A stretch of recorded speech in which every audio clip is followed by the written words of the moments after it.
You are in control of your life. I am in control of my life. Every day when I wake up, the very first thing that I do when I put my feet on the ground, before I get out of bed, before I have water, before I journal, before I meditate, before I do anything, I put my feet on the ground and I say, I am in control of my life. One of the reasons that I do this, and probably the predominant reason that I do this, is because the first thing that we think in the morning sets the precedent for everything that happens in our day. And when you understand something from a biological perspective, when we wake up, we are being woken by a cortisol release in our brain to bring awareness to our body so that in the event that we're in danger, we can move quickly. Now, most of us, the vast majority, are not in a position in which when we wake up in the morning, there's a lion hovering over us, right? Growing up in a cortisol state where your body, your brain is flooded with this chemical that is about putting you in survival mode, fight or flight, you recognize and understand that how do I want to phrase this?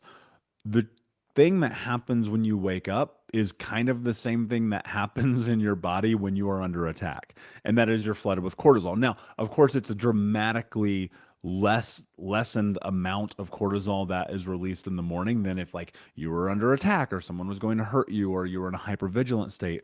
But think about this. If your body's autonomic response is to go to self-soothing mechanisms when you are in a cortisol state, for instance, i.e., I'm freaking out, so I go to drink or I get stoned or I go back to sleep, I hit the snooze button, whatever that may be, then you have to understand that when you're starting your day in a cortisol state, you have to be incredibly aware of that. One of the things that I used to do in the mornings before I rolled out of bed, this is literally before I rolled out of bed, I'd wake up, I'd hit snooze like fucking 4 times, and then I'd grab the pipe that was next to my bed and I would get high. And then I would get out of bed. And then I would rush to work and try to get there and start my day in like 8 minutes, you know?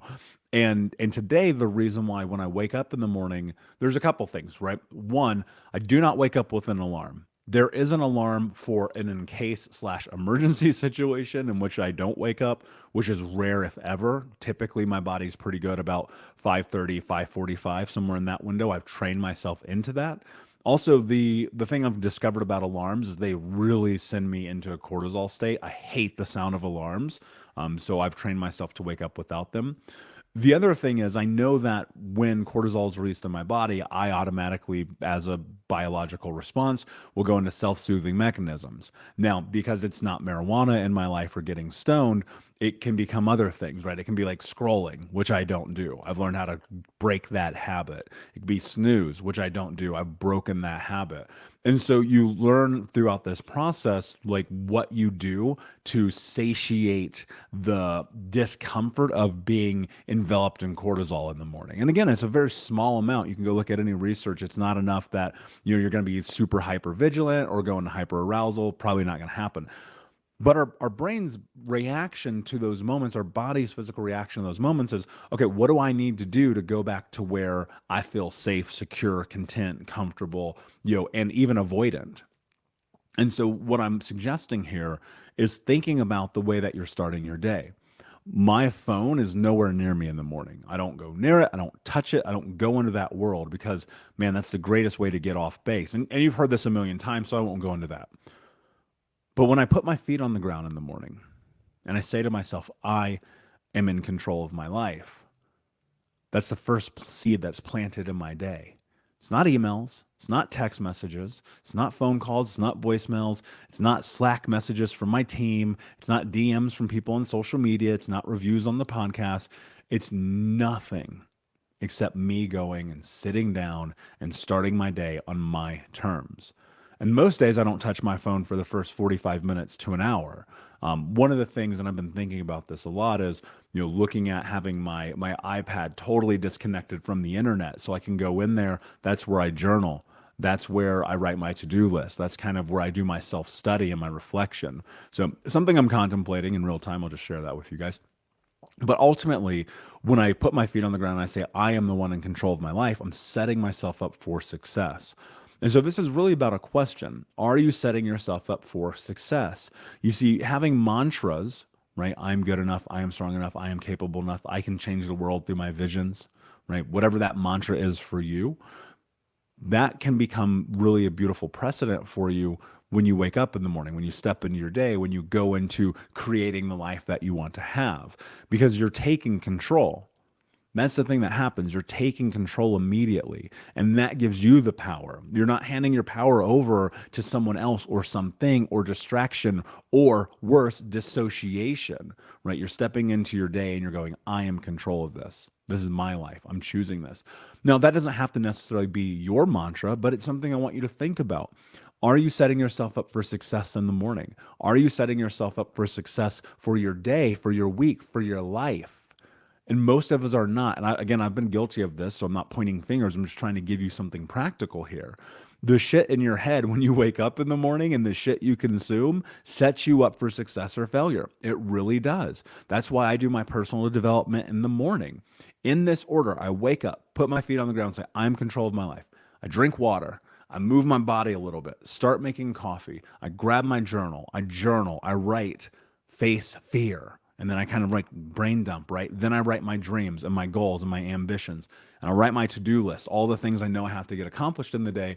And then I go into personal development for anywhere from, depending on the day, 30 minutes to an hour, right? So I have control over the first 2 hours of my day because realistically, those are the only 2 hours of my day in which I don't have the demand of running multiple teams and running the podcast and running businesses and speaking and coaching and writing and doing all those other things. So you have to find that time in your day. And I know some of you are going to be like, well, when I wake up in the morning, I have to grab my phone. No, you don't. You literally do not. There's probably nothing in your life that cannot wait 35 minutes. And you could even start slow. Can you go 10 minutes? Right? Retraining the brain. If you're waking up in a cortisol state and your brain goes, okay, I need to satiate the discomfort right now, and you grab your phone, right? When you understand that from a biological response, that's autonomic. You're doing that to feel safe in the world. There's nothing wrong with that, but ask yourself this question: is there a different way that I can step into this? And so what I would challenge you to is in the morning, as soon as you wake up, two things. One, take your phone out of your fucking room. It doesn't need to be in there. You're in there, you're on that thing all day long. It's destroying your life. Two, when you wake up in the morning, can you create a mantra for your day that gives you power and precedent over what's next? I'm good enough. I'm strong enough. I'm capable enough. I can change the world through my vision. I am in control of my life. I am the hero of my own story. I am the leader of my life. I will do whatever it takes within my morals, my guidelines, my boundaries, and my vision and my values to have the life that I want to have. Plant that seed in your head immediately and watch your life be different. So my friends, thank you so much, Unbroken Nation, for being here. Thank you for listening. Of course, please like, subscribe, comment, share, tell a friend. And until next time, my friends, be unbroken. I'll see ya.